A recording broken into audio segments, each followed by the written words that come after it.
We are the DFPN. Always question the answers. No Gimmicks podcast, and we bring it to you. Every time we turn live, and you know it's the truth. Every after show, moving down, it's the time to move around. No Gimmicks podcast is going down. Every night, every time in the ring, this is the time for the No Gimmicks. No, we doing our thing. What's your state of mind? State divine. Moving down a statement when we take the line. This is exactly wrestling the state design. When you see Stone Cold like me, with the stunner in the world, exactly, man, what we bring. Every night we move like Brock Lesnar, the F5, No Gimmicks. We take you to your limit, what's the feeling? When we live in the air, you know we on, it's the time. Guarantee we move, you know how we respond. The state is mine, the state design when we feel it. Moving down, what's the healing? No Gimmicks is the feeling. Yo, what is up, everybody? Welcome back to the No Gimmicks podcast here on the DFPN. We outside the pay window today, ladies and gentlemen, on a special Saturday show. It is myself and my co-host, the Sith Lord himself, D. Vader. Welcome back, sir. How you been? What we got? I am actually fabulous, my friend. Been getting some stuff done. You know, we had celebrated the wife's birthday yesterday. That was a pretty cool little get together there. Happy birthday. Appreciate that. Met some of the wife's friends' husbands and found out that we have lots of things in common, and they're just as ghetto fabulous as I am. So, it's crazy though. I didn't know they were like, you know, white boys ghetto. I didn't know that, but yeah. Yeah, Texas. I mean, you know, so it was cool. It was a cool little get together. It was all good, man. Just you know, working on projects and shit like that. You know, everybody is out there losing their damn mind with bullshit right now. And you know what I'm talking about. You know, the fact that R-Truth is back, and the fact that you know. It's just we're gonna get into it today. We're gonna talk about it. We got some shit to say about that, bro. Let's talk about it. We're gonna talk about it. Yeah, it's crazy. But no, that's it, man. You know, you and I chat through the week or whatever, but I don't know. It's just gonna be, you know, a kind of we're gonna keep it 1,000 on here, but it's gonna be kind of a positive spin. I got some really positive things to say today about AEW and the direction I think they're going into. Some stuff I seen the other day on Dynamite, which I thought was pretty interesting, pretty good shit. So yeah, we're gonna get into it. Let's get into the show, man. We got a good one. But let's start with where you just came from. Let's start with AEW. Yeah. Let's jump into what they got going on. Yep.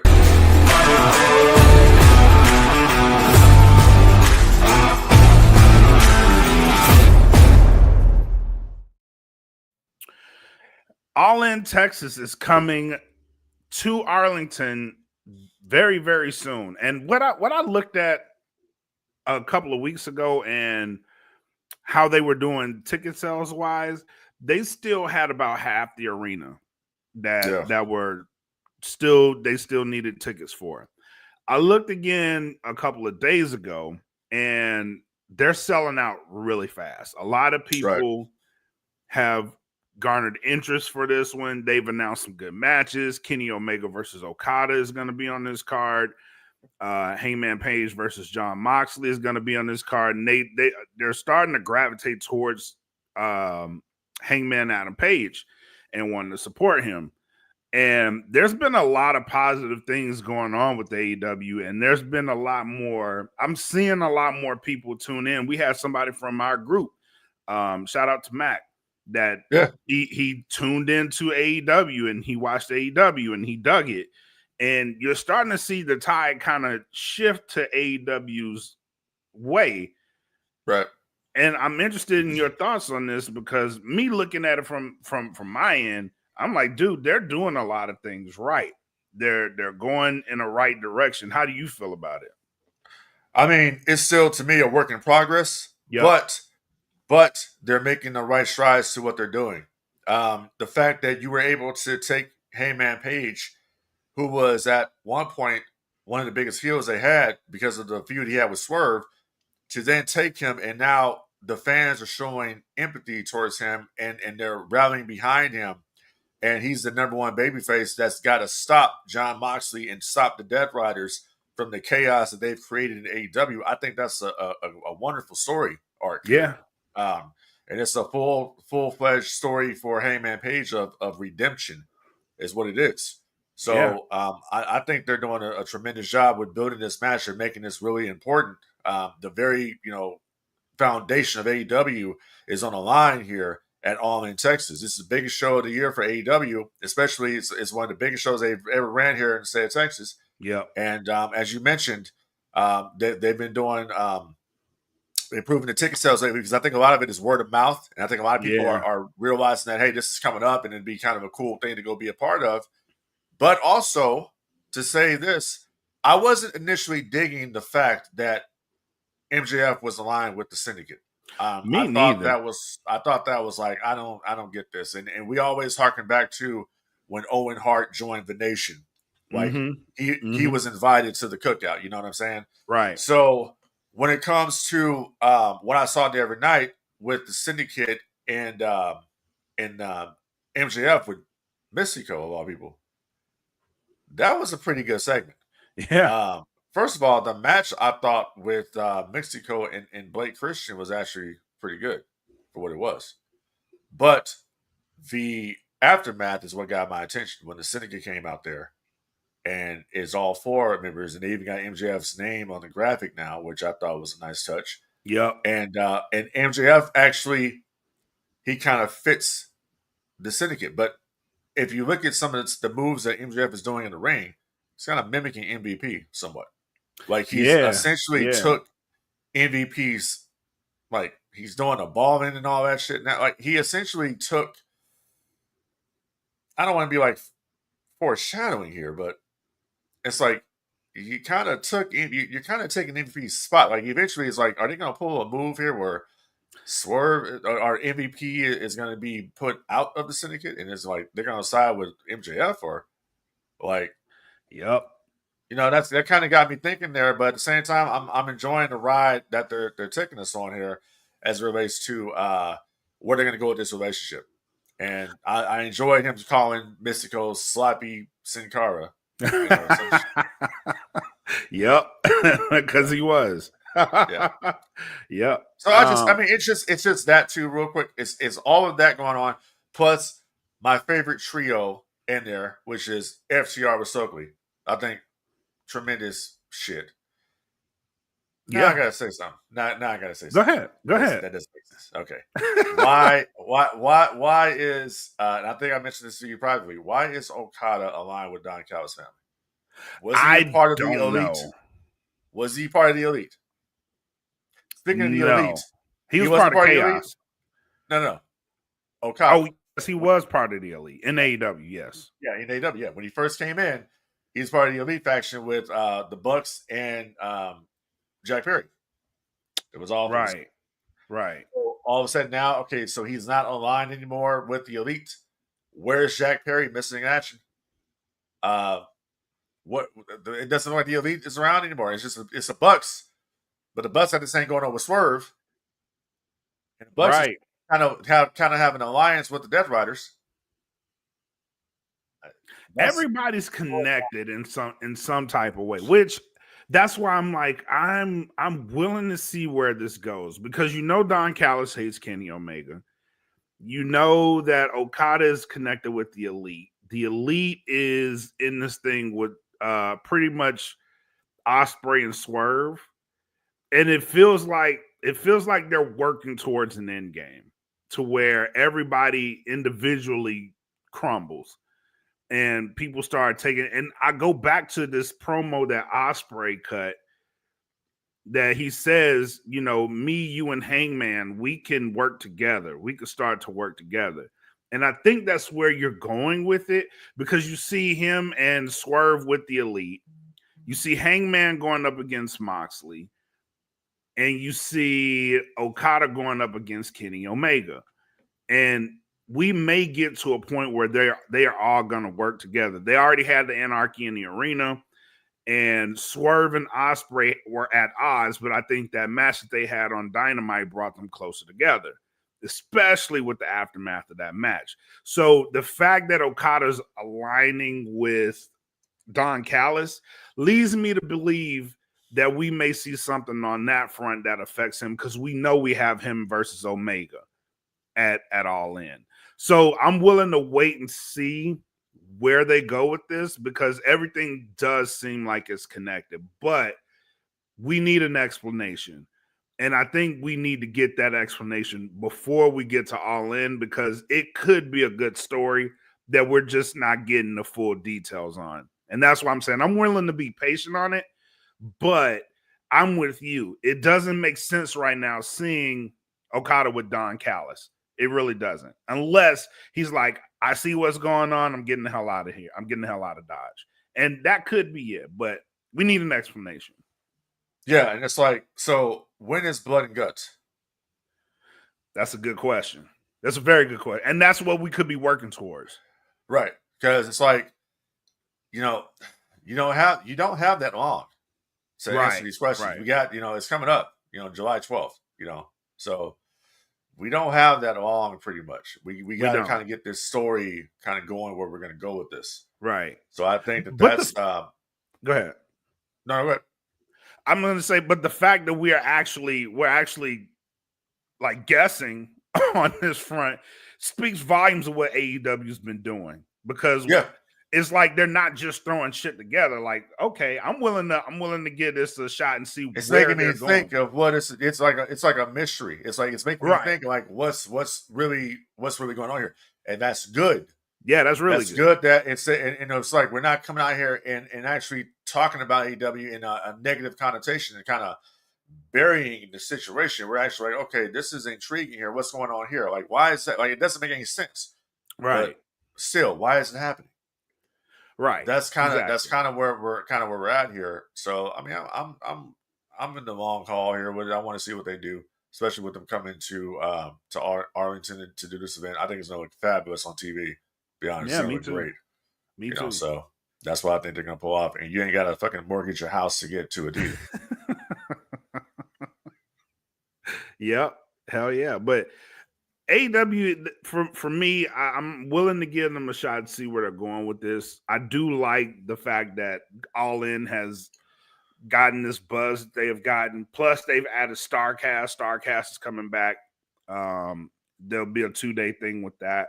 So they're doing a lot. They're doing a lot of good things, man. So there'll be no Gimmicks presence at Starcast. Yes. Yes. But yeah, the fact that they're getting a lot of attention right now, I like it. So I'm willing to see where they're going with it. Oh, that's what's up, man. Hell yeah. But I think they got a good chance here with some stuff. But hold on a second before we move on to the next segment here. Okay. Look, they got a problem though. The problem though is that you are on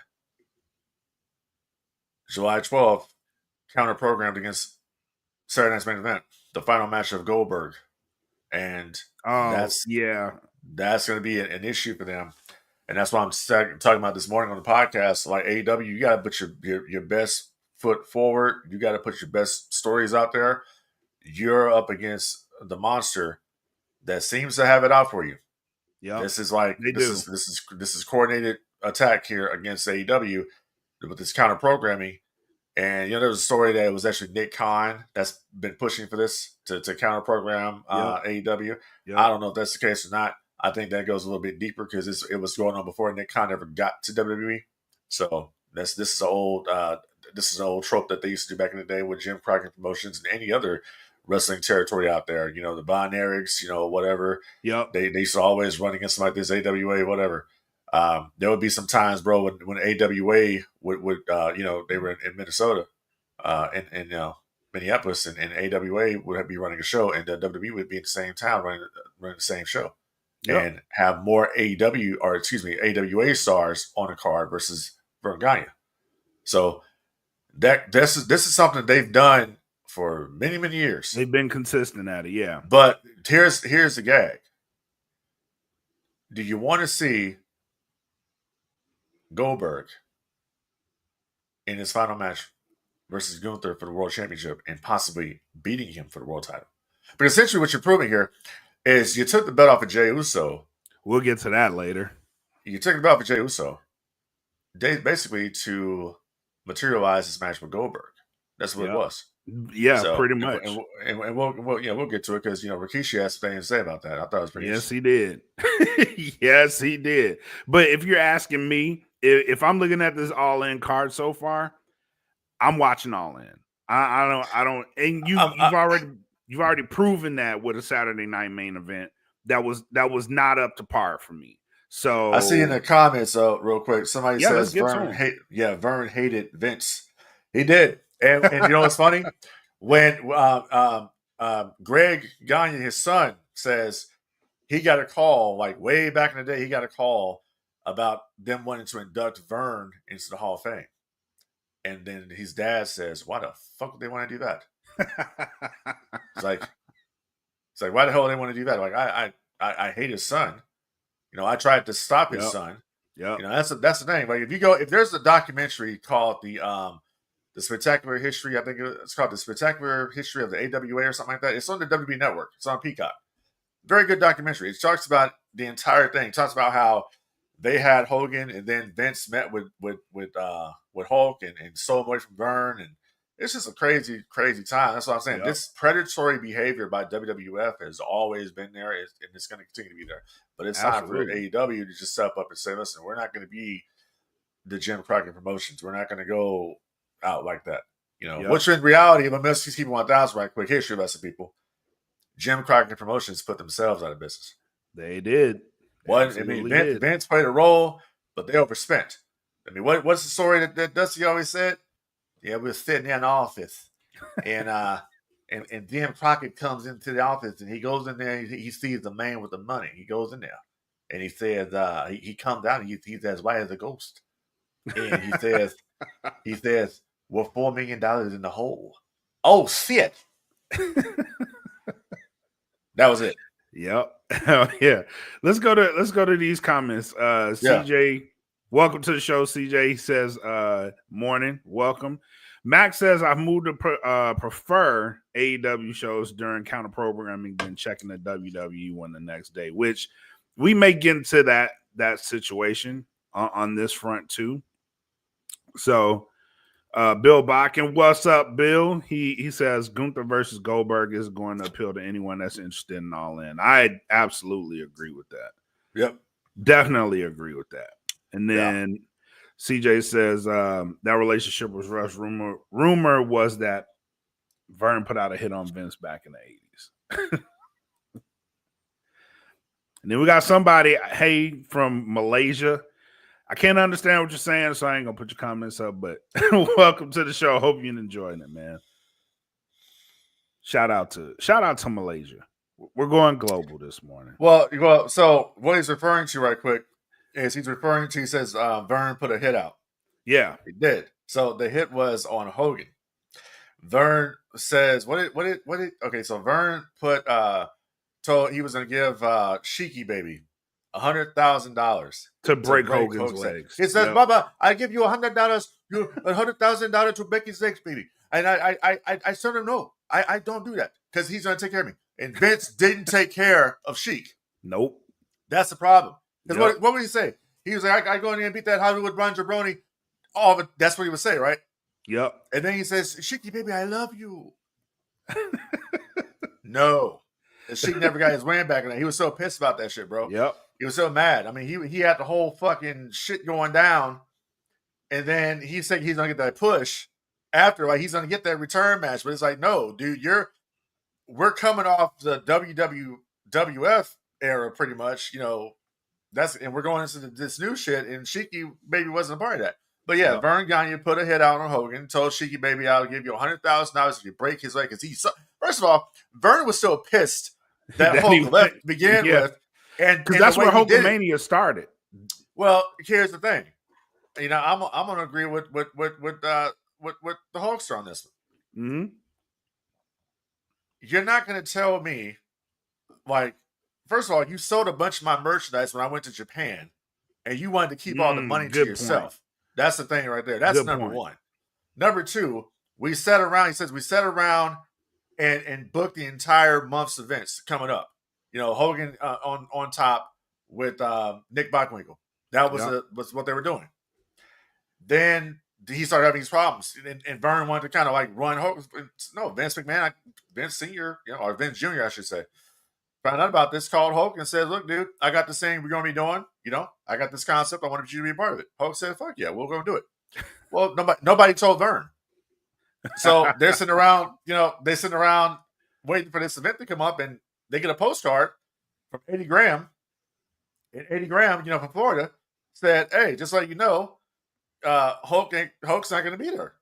And they thought it was a bullshit joke because they were like, "Oh, Eddie Graham, and my dad used to go at it all the time. They had a little friendly little situation. So, this is bullshit." Like, and it got to be Christmas and no Hulk.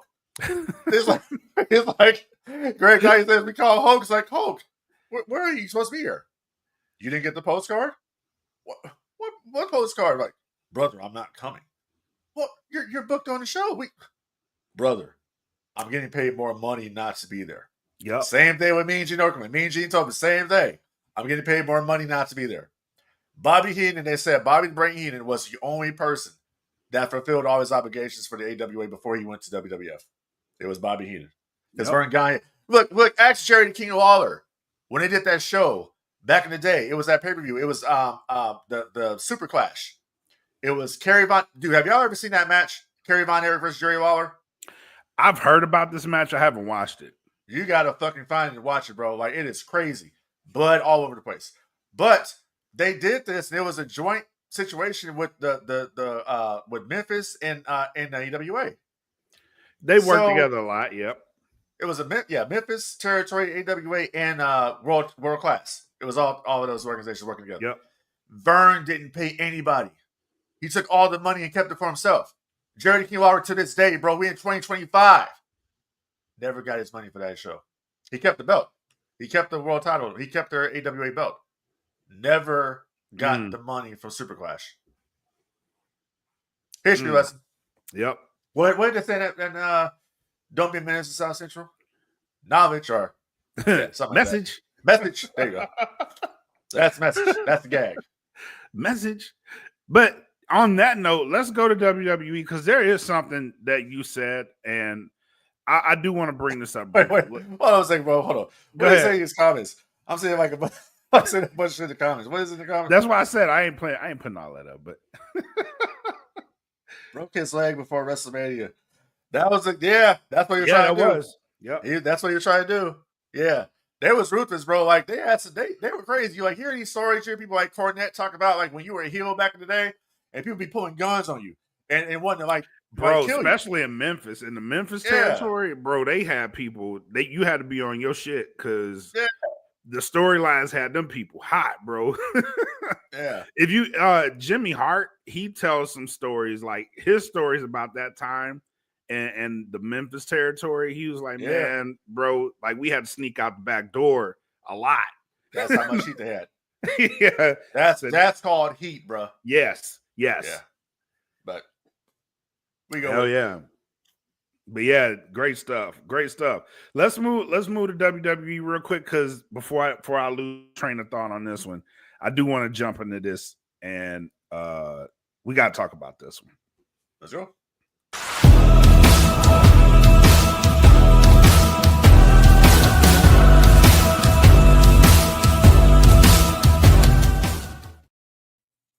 All right, we got a load of WWE news, but I do want to throw this one out here. We didn't talk about this one pre-show, but I did want to bring it up on the show. And that is the AAA acquisition. Worlds Collide was a damn good PLE. It was really, really a well done PLE, which it has me very interested on what they're doing with AAA. We haven't seen any announcements coming out of it, but as far as like TV deal or where they're going in the future, we haven't seen anything on that front. But the setup they did was well done. I did like the announce team of Conan and Corey on commentary. I did like that. But where are we going with this? And the reason I ask is because we've seen now they've acquired people and they're signing people to WWE. The latest in this one is rumored to be Mr. Iguana, which debuted on Worlds Collide. The world got a glimpse of him. The world fell in love with him. Lo and behold, they're going to sign him to NXT, it looks like. So are we getting into this business? And this is my question to you.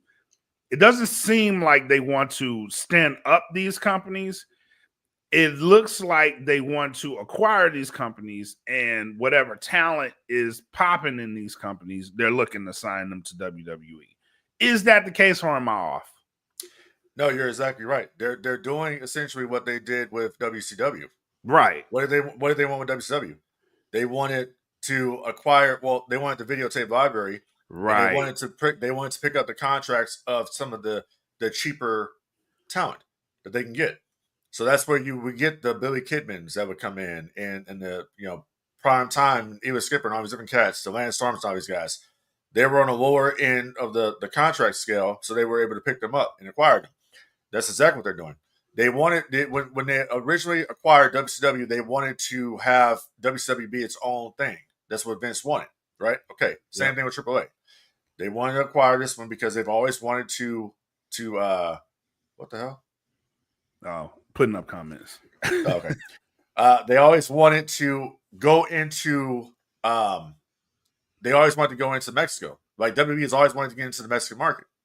Yep. So you have an organization there, and Conan will tell you, like, they've had some financial issues. AAA has. So when you get an influx of the WWE money, WWE is going to pretty much. Okay, so this is what I'm getting at. It's a good thing for AAA's business because you're now able to send talents from NXT to Mexico, and vice versa. But the problem is going to be: are you going to cherry pick the top talents from AAA and bring them onto WWE TV? Right. Then how do you replace those talents? Right. The problem, the gag is that you replace them because you have an entire farm system that if you send these talents just the WWE brand name itself, they'll go down and get over. Right. So it's a kind of a win-win situation, to be honest with you, because I get the whole point of, Mr. Iguana like blew up. Okay, that's cool, but is Mr. Iguana going to continue to be relevant once he comes to TV, or is he going to flounder? Is he going to come out? Right. You know what I'm saying? It's kind of like now fucking Ray Phoenix is now an afterthought, bro. That's crazy. That's crazy. Yeah, you're right. Yeah. That's crazy. And so in Penta, it's like, Penta still gets he's hanging on his entrance. He's hanging on by a thread. Yeah. So that's kind of where we're at right now. I think it's good for, like I said, AAA's business is good because you have that WWE backing now, that money. WWE now has they got the videotape library there, so you can do some things for that. This is what WWE's all about. WWE's all about acquiring these tape libraries. Right. That's what they want. Right. There's no different than when they got the Von Erich tape library from Kevin. ECW, this is what they want, man, because they're building up these YouTube channels. Right. That they have, Right. And for me, and you're right, you're totally right about this, is for me, seeing the AAA product on WWE TV was huge for me, right? I don't know if you take a guy like Mr. Iguana and you put him in an environment like NXT that he's going to thrive. If you leave him in that AAA format, you have people that you can build AAA around. Like when they had LWO on the main roster, irrelevant as fuck. But you put them in AAA, they do great work. What they did on that PLE was phenomenal. Same thing with Santos Escobar and his stable. Main roster, irrelevant. But AAA, you could build something around them, and it's their environment, bro. That's their style. They can make stories out of this, and AAA will become it'll be a viable company under the WWE umbrella. But I don't think they're gonna go that way, and I don't even think they're thinking like that. Based off what I'm seeing with Mr. Iguana, it's just like, oh, this guy, he's popular. The crowd loves him, right? Social media is talking about him, and I think that's what they're looking at. How are people reacting to you? all right, we'll take you and we'll put you on NXT. But I guarantee you, after a couple of months, it's probably gonna fall flat. That's the thing, and let's be clear about this. And it's look, man, the Mexican talent is always going to thrive in Mexico. It's just it's a Right. given. What Right. translates in Mexico doesn't necessarily translate well here in the United States. Correct. Because the LWO never got over in WCW the first time around. Yep. That faction never got over. It was the Lucha Libre style, and they were good for matches on Nitro. They were like some of the best, matches, best entertaining segments was on Nitro involved the Luchadors. Yep. But as a stable with the LWO, that never got over because it never got over because you had the NWO, Right. you had the Wolfpack, you had the Flock. So this stuff never got over, and it just in the same thing. If you put the LWO, like you just said, you put the LWO in AAA, it's going to get over. They're going to see an increase in merchandise down there for the LWO because up here, dude, LWO is a dead brand. No one gives a shit about it. It's known as a jobber brand. Right. That's what it is. Right. I agree. And we got a comment. What up, P Dubs? He says same is true for like the New Japan guys as well. Yeah, we talked about that too. Is AEW is kind of guilty of this too. AEW will take New Japan stars and sign them to AEW, but if they had a working relationship, both companies would thrive. So there's points there too. But in the case of AAA, you're under the umbrella, so you can make a show around all of these guys, and it caters to that market, and it will do good. I just don't think that they're thinking like that. I'm gonna tell you like this. When you brought up New Japan, I think we talked about this offline. As a matter of fact, Yeah. The thing about New Japan that I kind of find interesting is Cody Rhodes was on this podcast, and yes, and, I'm gonna just start calling him Cody Hogan from now on. So Cody Hogan was on the podcast, and he was talking about how Bullet Club didn't really make any money until he got involved. That's essentially what he said. Yeah, like they weren't moving merch. Yep. And I'm thinking to myself, bro, Bullet Club was popping way before you ever got involved with Bullet Club, dude. Like you came into Bullet Club on the tail end of that shit. I remember the phenomenon of Bullet Club. I got Bullet Club merch now. That's when we met. You know what I'm saying? That's exactly. Yeah. We both like Bullet Club. If you see behind me right here, you see an umbrella back there. If you can barely see it, it's by the V. The villain. Okay. That's a Bullet Club umbrella. Yeah, I know. Yeah, that's a Bullet Club umbrella. Okay. So that's how popular Bullet Club was. And it's way before Cody Rhodes ever got involved in that shit. So I don't know what Cody Hogan is talking about. But when you talk about Bullet Club right quick, and the death of Bullet Club, it's when they signed all the wrestlers to AEW. That was the beginning of the end of the Bullet Club. I agree. And that's kind of the beginning, and that's kind of the beginning of the end of New Japan Pro Wrestling's popularity. Yep. Because that thing there, I mean, they were doing kick-ass matches, but what kept them afloat and got people back talking about New Japan was the Bullet Club. Yep. No different than the 90s. What got people talking about New Japan again? The NWO and their relationship with WCW. So same thing. I agree. For one guy to come out there and say, yeah, well, it's because of me that they sold a lot of merchandise, and I did it because I'm Cody Hogan. Fuck out of here. That was crazy. When I heard it, I was like, bro, I know my fandom was like the Bullet Club kind of cooled off when you came around. Honestly. Because that's when you start splitting the Bullet Club into two different types of factions, kind of like the original Black and White and the Wolfpack. Well, remember this? Do you remember when AJ left Bullet Club? Yes. Remember, AJ left Bullet Club, and soon after, Gallows and Anderson show up. They all show up at WWE. Yep. That was really the beginning of the end. Of Bullet Club, and then it's like they had Omega and all them, and then Omega and the Bucks weren't really rocking Bullet Club like that. They were the Elite. The Elite, yeah. So that's where you kind of start. And I'm like, okay, this shit's falling apart here, bro. Because it's like now you got this kind of, it was a civil war. You had the Bullet Club over here, the Elite Bullet Club, but then you had over here, you had the Tongans. The Firing Squad. Firing Squad. Yep. You know what I'm saying? So you had that going on. I'm like, okay, this is gonna be cool. Nothing ever came from it. Nope. Nope. Still waiting on that because I did like the angle. Yeah, but we'll never see get it. that.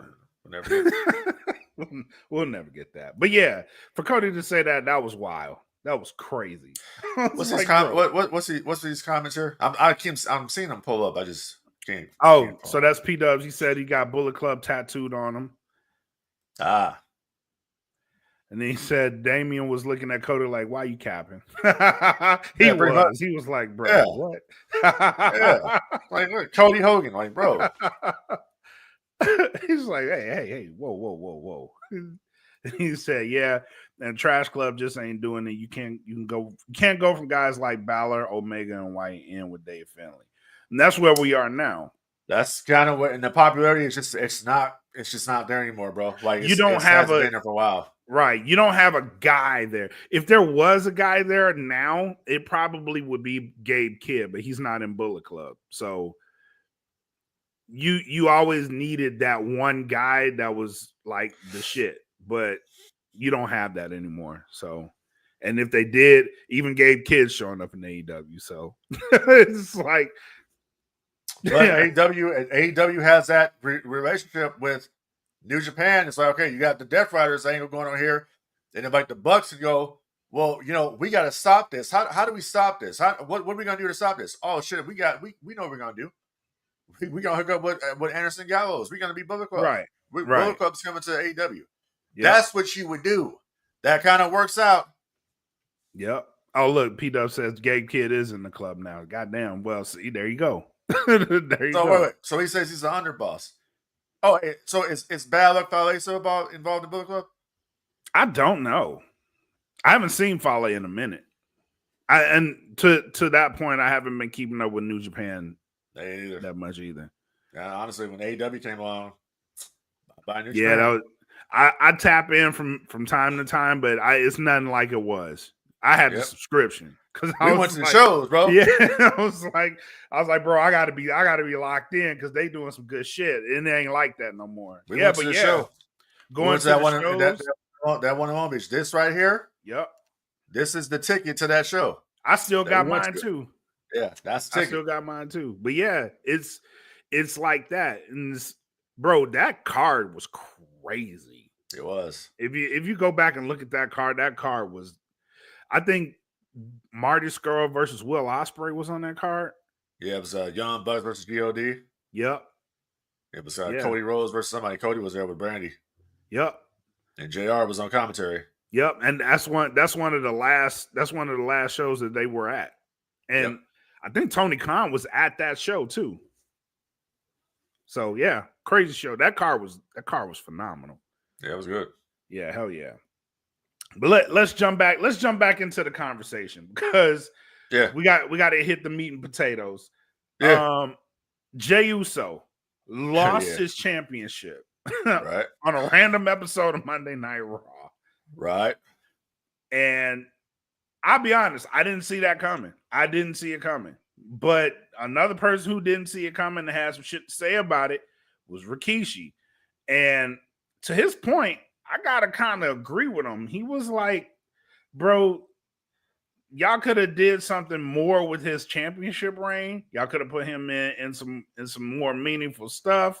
Having to end at 52 days. Like, I don't think you would do this with John Cena. I don't know about that, but I sent you a chart.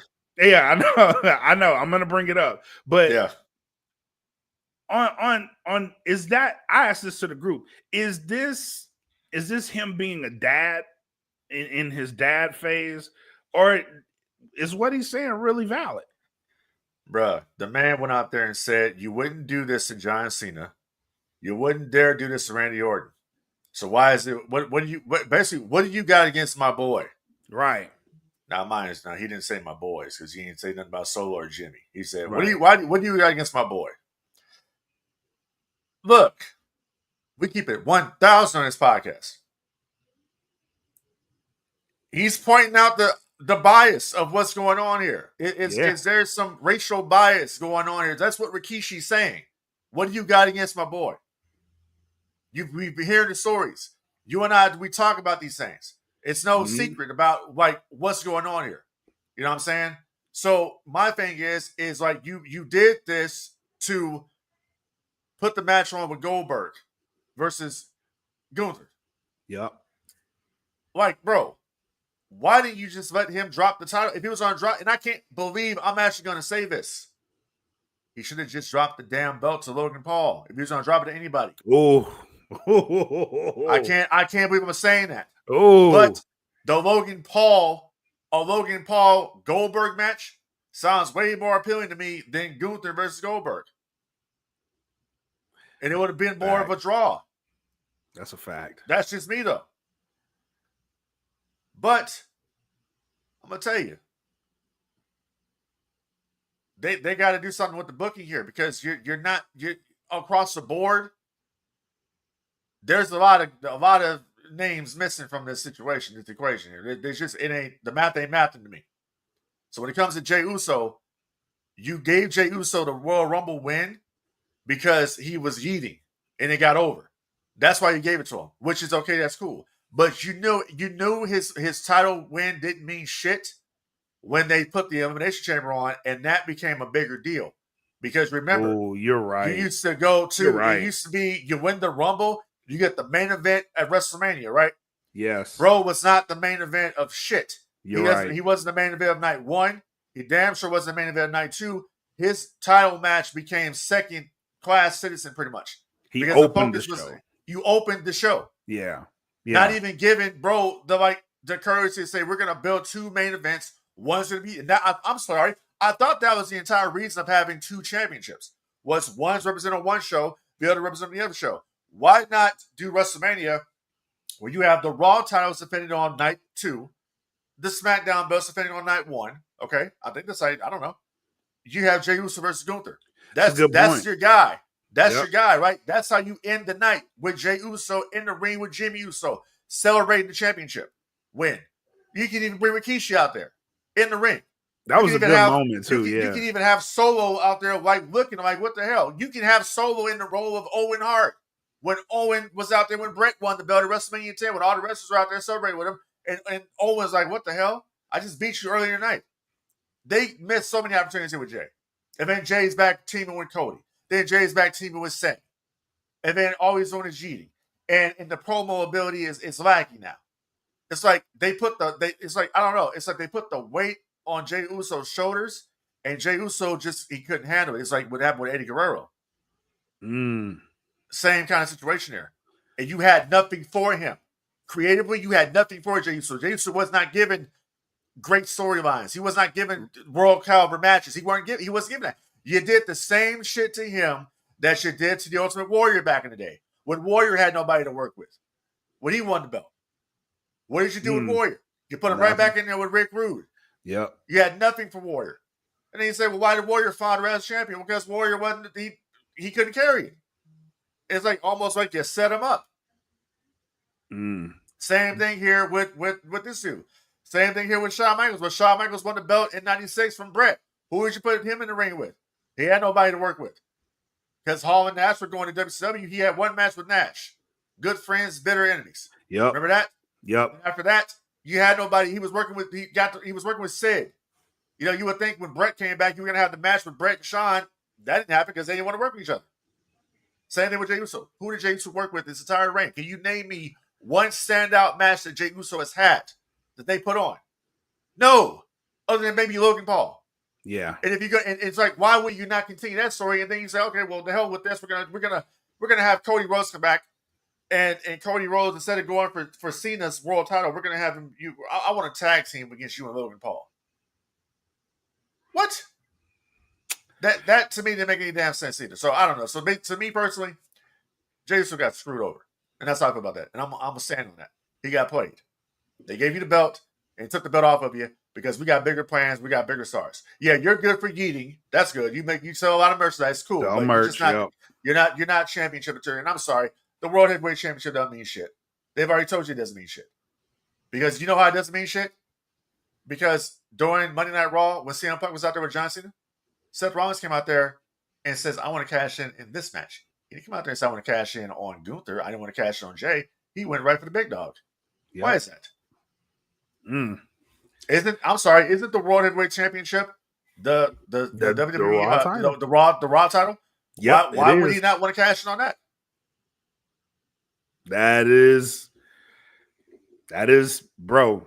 that is very much true. And the fact that you have Jey Uso, I think this diminishes Gunther too, because you have Gunther. Gunther lost to Jey Uso, and then they put him in a match with Pat McAfee, and they don't really, what was that? Yeah, they don't really have him doing much either. And then all of a sudden, you go back to Jey, and then you beat Jey, and then now they're going to give you Goldberg potentially. Like, hey, listen, I got nothing against Goldberg other than you kicking the shit out of Bret Hart and ending his career, that's unforgivable. And people say, why is Bret Hart so bitter about that? I don't know. You cost the guy millions of dollars and he got fired from WCW, right? And then he had a damn stroke. Why would he be bitter about that? I mean, what the hell? But at the same time, look, man, Goldberg's retirement match should happen a long time ago. Like, this is 2025, and we're pivoting back to Goldberg. And Goldberg was a WCW creation. Right? I'm not gonna knock Goldberg because I lived through the Monday Night War. I saw the phenomenon of Goldberg. Goldberg's first match he ever had in the territory. Goldberg's very first match was against Hugh Morris on WCW Nitro, September 1997. That's when we first saw Bill Goldberg. Okay, from seeing him in that match with Hugh Morris, where Morris went out there and made him like $1 million, up to when he wrestled Hogan on July 6 or 7, 1998 on Nitro in the Georgia Dome. They built that man into a monster, bro. They built him into a monster. Yeah. It all came to an end at Starrcade 98 with the taser. Yep. You know what I'm saying? So to see it come full circle, look, bro, this match between him and Gunther has been building since October of last year. Bad blood. Remember that in Atlanta. Okay. Yeah. You could have had this at WrestleMania if you want to be technical about it. You could have. You could have done it at WrestleMania. Yep. If you want, you could have even had Goldberg come out there and win the Rumble to wrestle for the world title. I mean, how much of a send off would that be? Would that have been if you have Goldberg at WrestleMania possibly win the championship? Then Goldberg drops the belt at Saturday Night's Main Event. Yeah, I think that'd have been a better way to do it instead of just him coming out and challenging. And that's where my problem is. Back says no yeet. But he said, like, just him popping up and challenging for the title. Like, we got to cut this shit out, bro. Cut it out. Because Goldberg, he is a legend. He is a Hall of Famer. But yes, bro, we got to stop this, bro. You got people that's been working towards this that you could have built around and made a credible story out of, just for Jey Uso to lose to Gunther.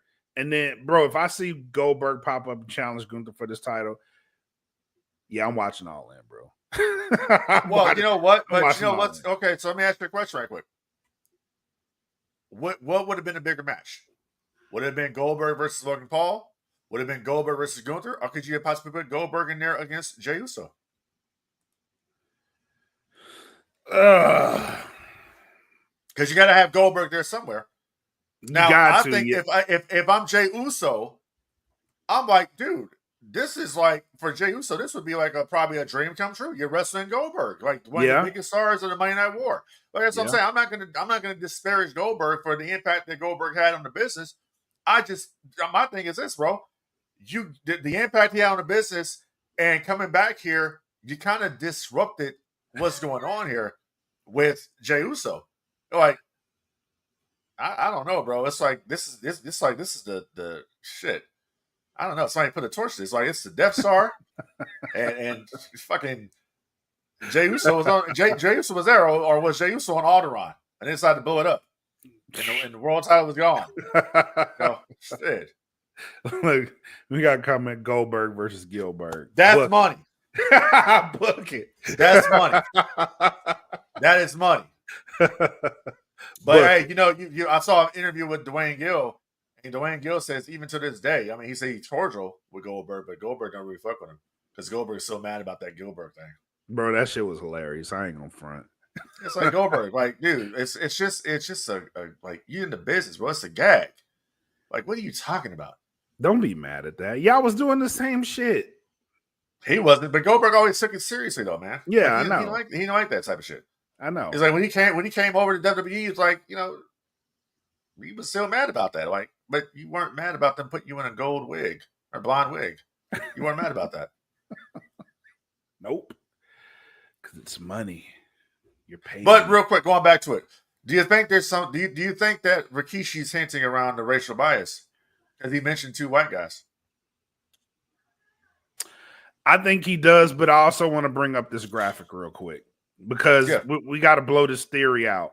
And what he's saying does have some merit. I'm not gonna front on that. It does. But if you look at Jey Uso's run and you compare that with somebody else's, it's like it's night and day. You know what I mean? Like you kind of don't have a point in what you're saying. So I'm gonna bring up this graphic.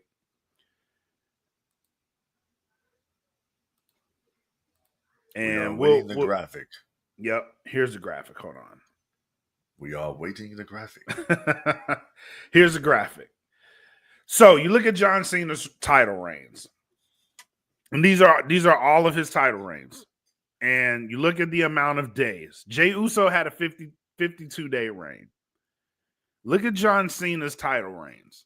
He didn't have that long title reigns. His longest title reign is 380 days. Second longest, 280 days. But if you look at John Cena's runs, didn't have a lot. He didn't hold it that long. And if you look at Jey Uso's reign, maybe there's room for him to come back. If I'm looking at this graphic and I'm looking at the amount of title reigns that John Cena had, it kind of gives me hope for Jey Uso, honestly, because he's still popular. I don't have any hope for it. I don't have any hope for it. I don't. Let me tell you something. Like, why I don't have any hope for this. Why? I'm gonna bring this up. Okay. Remember earlier I was talking about the Ultimate Warrior, right? Okay. Yep. Ultimate Warrior beats Hogan at WrestleMania 6. The torch is passed, right? Yep. Warrior lost that belt in January of '91 to Sergeant Slaughter at the Royal Rumble. Warrior never got it again, even with his popularity. He held the company up at SummerSlam '91. You're right. He got fired after that. They brought him back. He had one more program with Macho Man and SummerSlam '92, Wembley Stadium, for the WWF Championship, which he did not win. I don't think Jey Uso is going to get the belt back. I think Jey Uso is pretty much done. You think he's a one and done champion? I think it's a one and done. I don't see him getting it. I don't. Not at all. And he's not. He is not John. He sells a lot of merch. He's over. He is not John Cena. Right. He's not. And that's where I'm at with it. Is like he is still popular. You know what I mean? Like I know a lot of people are saying his title reign wasn't it, but if he works on his promo, which I wouldn't have put him in that scenario, bro. Like honestly, because I think that's the main issue. His promo started. His promo. I don't know what happened with Jey. Like Jey started just he would be doing this entrance and he'd be out of breath when he got in the ring. He couldn't do his promo and all that. He rested on his laurels, and what I mean by that is he rested on the yeet, and that was it. And it's like you gotta have more than that, bro, to sell this shit. That's why it's like people talk about these things. Like, is he even cutting good promos anymore? Is right. That's what it is. Like, and it's like it was showing like a flop kind of a situation. The thing with The Rock is The Rock will go out there and talk you into this program. Stone Cold Steve Austin will talk you into a program. Roddy Piper will talk you in. Macho Man will talk you in. Hulk Hogan will talk you in. Ric Flair will talk you in. Dusty Rhodes will talk you in. You know what I'm saying? Ultimate Warrior would not talk you in. Ultimate Warrior would be like, what the hell is he talking about? That's what you get. Right. But it would sound cool, so you cheer. Like Jey Uso's out there, one word, whatever. I can't tell you what he says. I don't pay attention to it. Like, there's nothing there that's going to be like, okay, this guy is in that caliber. You know what I'm saying? Right. But listen, Diamond Dallas Page was way more over than Jey Uso. I mean, he got it 3 times. So I don't know. I just don't think they're invested. I think that They're not invested in it. They gave Jey Uso his right. And you know, okay, so I'm gonna put it like this. I'm gonna tell you another thing. You could do Gunther versus Goldberg, but you didn't have to have the world title involved in the situation. So that tells me right there that they just gave up on Jey as champion. Now I'm not sure if Jey Uso is injured or whatever the situation may be. They just gave up on him as champion. Said we're going to go another direction. You know how the shit goes. They're going in another direction. Yep. But my thing too is like you could have gave the title to Logan Paul. Let Logan Paul run with it. Honestly, if I knew that Jey was losing the title, I probably would have suggested that too, because now at least that title is being seen on a broader audience. Because as much as we hate Logan Paul, his audience is huge. So that I agree with. Somebody, we got look at these comments because we're gonna like. That's funny. That's funny. People are agreeing with this. Yeah. It's funny, but it's true. It's true. I saw him out there with John Cena real quick. When I saw him saying that's John Cena, and he held the world title, I'm like, this dude doesn't actually look bad with the World Heavyweight Championship. He doesn't look bad at all as a champion. So, and I'm not a Logan Paul fan. So if that's me saying this, I'll tell you something. Yeah, no, I agree, and I'm the same way. As much as I don't like Logan Paul as a person, him as a wrestler, I gotta respect it, man. And he looks good. He fits the part. He wrestles well, and I do think he's capable of holding that championship. So, I'm listen. Hold on. So bring up this comment. It's let's see. We missing a big point. Jey dropping. Yeah, we missed a big point. Jey dropping the belt, bringing back Goldberg and everything else. Laugh aloud. The fans mad over this. I'm mad. The fans don't know about this shit. They don't know Goldberg's involvement. Like we know about it. Right. But the normies don't know about this shit. Right. So they're gonna look at this like so when Goldberg inevitably pops out, like people they're gonna pop big for it. They're gonna go crazy for this because they're the normies. They know Goldberg. So they don't listen. They don't care about that. Like they don't look at it like we do. They just know that, oh shit, Goldberg's back. Oh shit! Remember what they had in October? That's what they remember. Right. Jey Uso. What's next for Jey Uso? Well, let's put Jey Uso back with his brother, which they actually said recently. Yeah, because they want to get back. You see the writing on the wall. They're gonna be in a program with the New Day. Yeah. So that's what they're gonna do. It's fine to give New Day something to do. Yeah. Because you talking about the lost heat. Jeez, man. I have no idea what. Well, I do. I do. And why are we repeating the same story with Liv Morgan and Roxanne Perez that we did with Rhea Ripley and Liv Morgan? Why are we doing the same shit? Like, come on, bro. Recycle, rinse, recycle, repeat. There you go. Yep. Hey, but it is what it is, man. And let's end it on this. I'll say this definitively on this show. R-Truth being released is not a work, ladies and gentlemen. Oh, it was not a work. That is not a work. It is not a work. It was not. Was not a work. That man somebody I know that's in the business, okay? It's a Hall of Famer in the business. I talked to him after this happened because he talked to Ron Killings. It was not a work. Not a work. Not a work. Absolutely, that was a shoot. Yep. And it's funny hearing Triple H's explanation for it. Oh, he's so full of shit. Yeah, it's like, bro, just be honest, man. Just be honest. He don't want to be honest. Because you know why he don't want to be? Because first of all, he don't want to be honest about it. And second of all, he would not appreciate us even talking about this because we're just some wrestling fans. Why are you guys even talking about this creative process? You don't know what the hell you're talking about. That's his mentality. And that's the mentality of WWE. And this is the reason why they are floundering like they are. You're overpricing your fans. You're gouging your fans with $40,000 ticket prices for SummerSlam. You took WrestleMania out of New Orleans. You brought it back to Vegas out of greed. That's another thing. You remember WCW had a pay-per-view called Greed? Was their last show they ever did? WCW Greed in 2001. Yep. That was the last pay-per-view. WWE had to acquire that and bring it back. because that's what it is. TKO presents greed, where you're going to see more commercials than you do wrestling. Yeah, man. And it's like, bro, you didn't even have to say that because WWE has walked back firings before. They have. We have instances where the fans have actually brought back wrestlers, sorry. And this one's no different, man. The public outcry for R-Truth being released was heavy. And somebody explained this too. It's like a 48-hour window. But even after that release in 48-hour window, people were still clamoring for R-Truth. You start hearing his name pop up at shows. They canceled appearances for this man that he was supposed to have. And then all of a sudden, he pops back up. And then it's like, you enjoying the show, right? Hell nah, bro. Just tell us the truth. Tell us exactly what happened. We grown. We can handle the truth. We made a mistake. We released him. The public wanted him back, so now he's back. There's nothing wrong with saying that. Just be honest about it. But now it's like you trying to save face for something you don't even have to save face for, bro. People make mistakes. We ain't perfect. Just say what happened. And that's what pisses me off. And then this whole WrestleMania thing, it's like, what's going on with this? Are we going to be honest? Are we going to be honest about this one? It's a cluster. It's a complete cluster. Real quick. No, it was Scott Steiner versus DDP for the world title. Yes. I agree. 2001.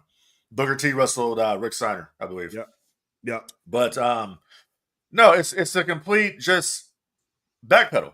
Like, you don't want to admit the truth. Like, you're trying to shield.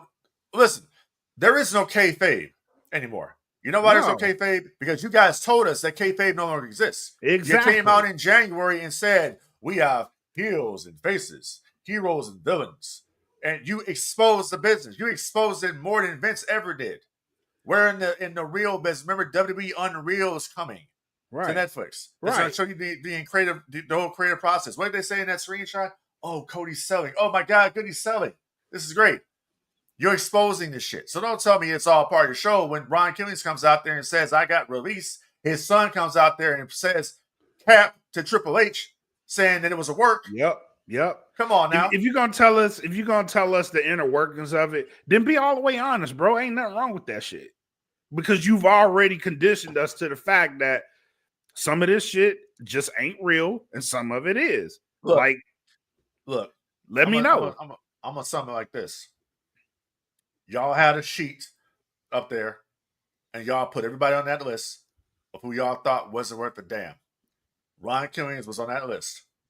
Yep. Because you said basically this dude being 52, 53 years old, he ain't worth it. We can cut Ron Killings. Nobody will give a damn. Who would care about Ron Killings? That's what you thought. And you found out otherwise. Yep. Because not only were the fans upset about this, the talent themselves were mad about this. Yep. So I had to show you the impact that Ron Killings has in WWE. And now this resurgence of Ron Killings, not R-Truth, but Ron Killings.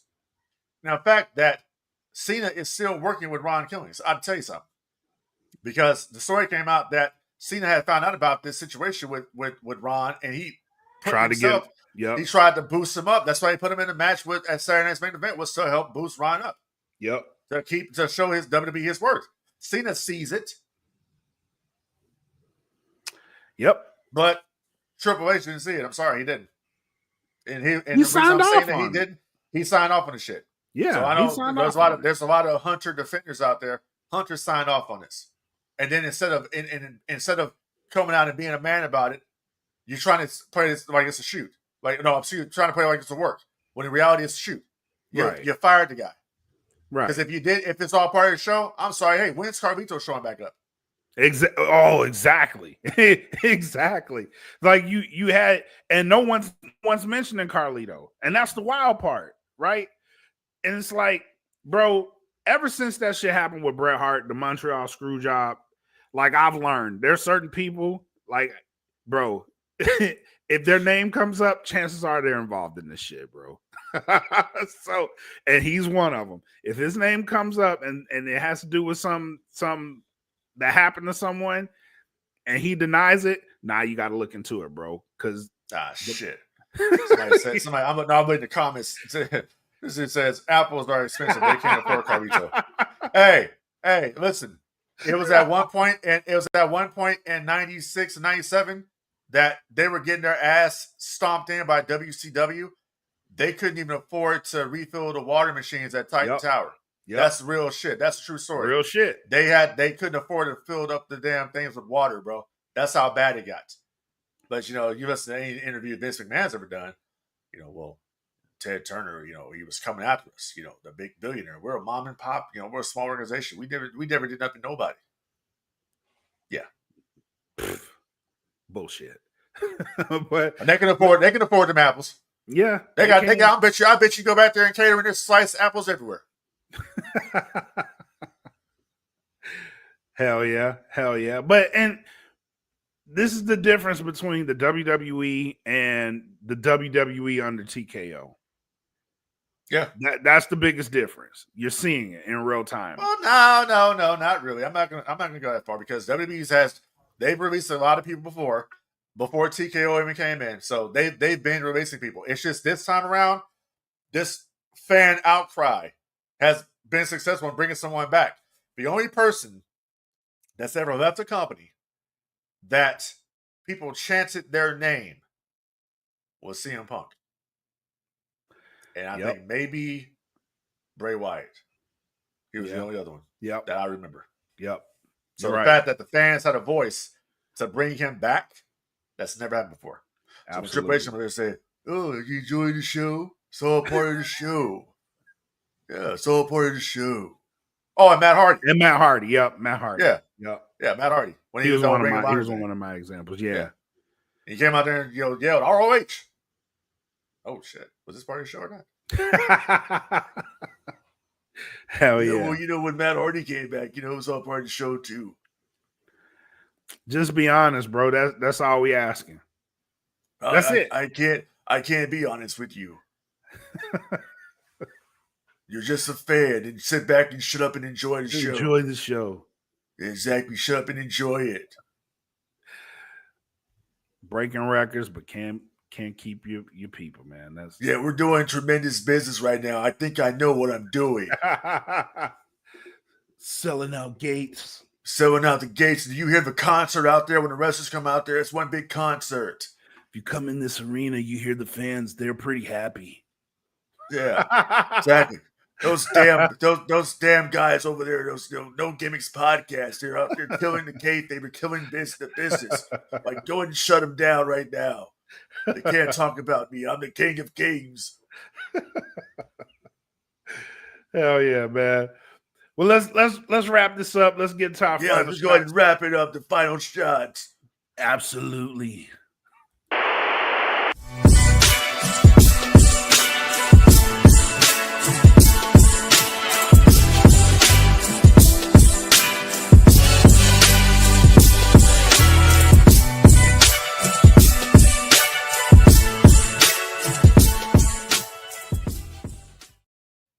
All right, brother. What you got?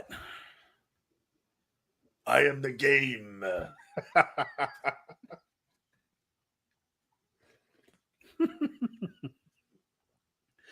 Oh man, nah, for real. Thank you to everybody that tuned in, bro. This was a good live. This was a good live. Yeah, it's a really good live. We had some pretty good comments tonight, and I met Lemmy once, and he was like, "You want a theme song?" And I was like, "Yeah, give me." I want it to be about me. I'm the game, and I want it to be all about me. I want it to be like, if you could do the lyric, it'd be it's all about the game and how you play it. If you could do that, and I also want another song in a few years after that. I want it to be called Evolution. You say Evolution is a mystery. I want it to be like that. You should do that for me, yeah. And the King of Kings, you do that. Yeah, do that for me too. Hell yeah. But nah, man, thank y'all for tuning in tonight, man. Great show. Check us out. I'm sorry. Is it daylight It's outside? night. It's night. By the time this will come out, it'll be night. So shit, man. What is some multiverse shit? Let it rock. What am I in the world between worlds? Yes. Kayfabe, brother. Kayfabe. Oh yeah, kayfabe. Right there. It's nighttime, ladies and gentlemen. But yeah, man, thank y'all for checking this out. Thank you to we got a subscriber out of the show, so thank you P Dubs for subscribing to the show. Yeah, appreciate it. And yeah, man, thank y'all for tuning in. D Vader, hit him with the line. Well, I got several lines. You know what? So I'm working on that sounded real bad, several lines. No, I don't do that.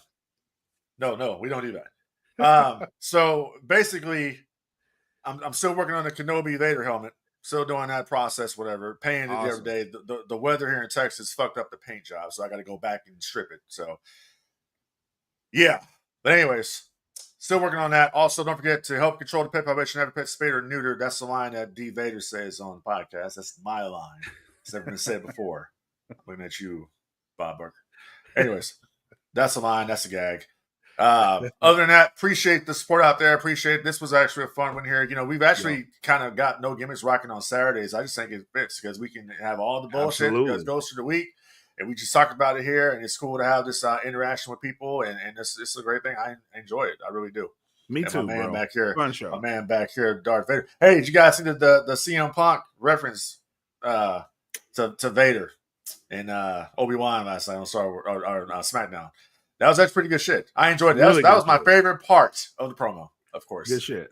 Very good shit. I was watching, I was like, oh shit, he mentioned Vader. Yeah, that was good shit, man. that was good shit. But yeah, man. Yeah, tune in. I got nothing else, bro. If you got nothing else, we can get on out of here. Nothing else. Just enjoy what you like to watch. Stay out the bullshit. Yep. They ain't got nothing to do with us. And that's it, man. All right, man. Thank y'all once again for tuning in. Until next time, enjoy. Take care of each other. Peace. And I know it's all business. We give them no gimmick. Yeah. And I know it's all business. We give them no gimmick. Yeah. And I know it's all business. We give them no gimmicks.